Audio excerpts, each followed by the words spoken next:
ते 5 दिवस, त्या 5 दिवसाच्या आठवणी आजही वसई विरारकरांच्या मनामध्ये कटुता आणि भयानकता निर्माण करतात।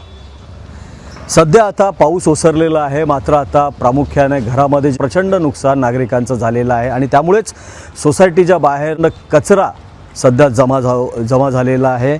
आपल्यासोबत आता महिला काही बोलण्यासाठी आहेत। 5 दिवसाच्या त्यांच्या त्या काय वेदना होत्या, कसं अक्षरशः ते कशी ती रात्र काढली, कसे ते दिवस गेले, काय सांगाल त्या आठवणी तुम्ही? जे 4-5 दिवस होते ते खूप हालाखीचे इथे गेलेले आहेत।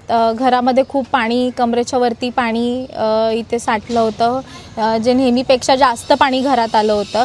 सामानाचं भरपूर नुकसान झालं आहे। टेबल, फर्निचर असेल, गॅस, सिलेंडर सगळंच पाण्यात बुडालं आहे। ज्या गरजेच्या वस्तू आहेत, डाळी, तेल, मूग, कडधान्य असतील, भाज्या, ते सगळं तिथे खराब झाले आहेत। कपडे खराब झाले आहेत। म्हणजे ज्या काही छोट्या मोठ्या गरजेच्या वस्तू आहेत त्या सगळ्या तिथे, जे बसण्या उठण्याच्या पलंग, सोफा वगैरे ते सगळं पाण्याखाली बुडाले आहे। कसे बसे इथे भरपूर म्हणजे त्रास सहन केला। पिण्याचं पाणी असेल, वापरायचं पाणी असेल, त्याचा खूप तिथे तोटा आम्हाला जाणवला आहे। ते काहीच नव्हतं, इथे वीज पण नव्हती। खूप ते दिवस आम्ही विसरू शकत नाही। असं पहिल्यांदा म्हणजे खूप बिकट परिस्थितीत ओढवली आहे। न भूतो न भविष्यती अशी ही हानी झालेली आहे, काय ताई सांगाल? खूप नुकसान झालं, खूप नुकसान झालं। त्याच्यामध्ये लाईट नाही, त्याच्यामुळे पाणी पण नाही, नाले सफाई नाही, नगरसेवक जर्रा पण नाही फिरकले नगरसेवक। त्याने फिरकायला पाहिजे होतं। ते सफाई करा, तुमचं ती जबाबदारी आहे। नाही, खूप खूप नुकसान झालं या वेळेला।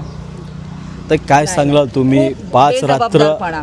अंधारात काढल्या, एक दिवस, एक तास कसं जात होतं, कारण की मोबाईलचं नेटवर्क नाही आहे, नेटवर्क नाही आणि लोक घरच्या नातेवाईकांचे फोन येतात, ते चिंताग्रस्त होते। कसं का म्हणजे पहिल्यांदा असं का एवढं पाणी याच्या अगोदर भरलं, पण तेव्हाही खूप नुकसान झालं। कारण आता संसार म्हटलं तर संसारात सगळ्याच गोष्टी आल्या, इलेक्ट्रिक म्हणजे फ्रीज आला, वॉशिंग मशीन आलं, फर्निचरमध्ये सोफा, बेड, परत म्हणजे धान्य वगैरे सगळं, जे भाजीपाला जे काय आहे, कपडे वगैरे, ते सगळं म्हणजे फर्निचर पूर्ण आमचं पाण्यात होतं।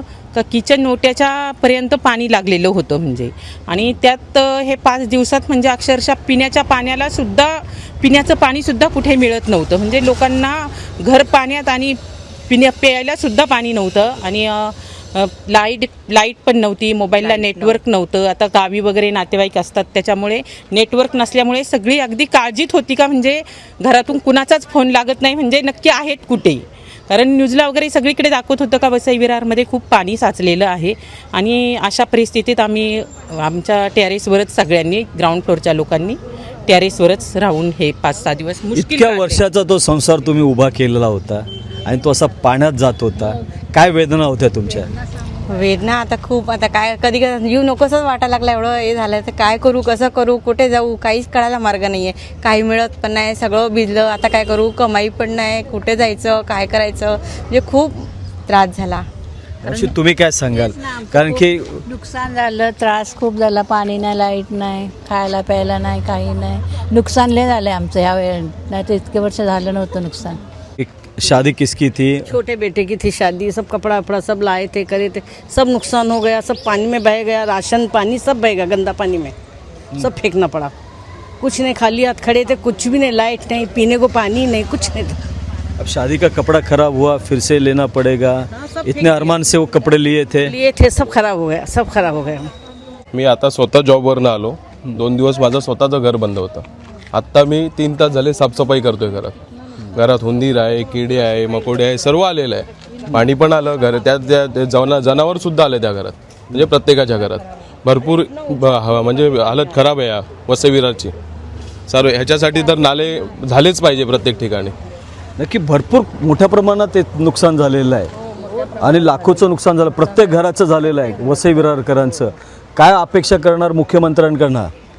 काय ना, ते दरवर्षी हेच प्रॉब्लेम राहिलं तर मग आम्ही कसं राहायचं की नाही आहे, हा पण प्रश्न आहे ना। पाणी जाण्यासाठी कुठे जागाच नाही आहे, सगळं कचरा आमच्या बिल्डिंग खाली आलेलं आहे। कोणी घरात नवीन काम केलेलं आहे, कोणी नवीन वस्तू ठेवले, ते सगळे खराब झाले। टॉयलेट बाथरूममधनं पाणी येतोय, किचनमधनं आलं आहे, सगळं कमरेपर्यंत पाणी आलेलं आहे। एवढं नुकसान झालं आहे आमचं, पण आम्हाला ती भरपाई भरून द्यायला पाहिजे। कोणाचं नुकसान झालं 5,000 काहीच होणार नाही आहे। काय म्हणणार? 5,000मध्ये का आमचं नुकसान किती 40-50 हजारचं नुकसान. त्रास किती काढला आम्ही. मग 4 दिवस सांगून फायदा नाही.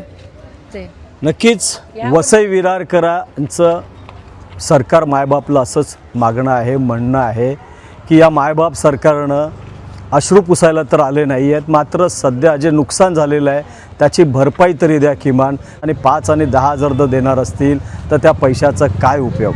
प्रभाकर कुडाळकर, ABP माझा, वसई विरार.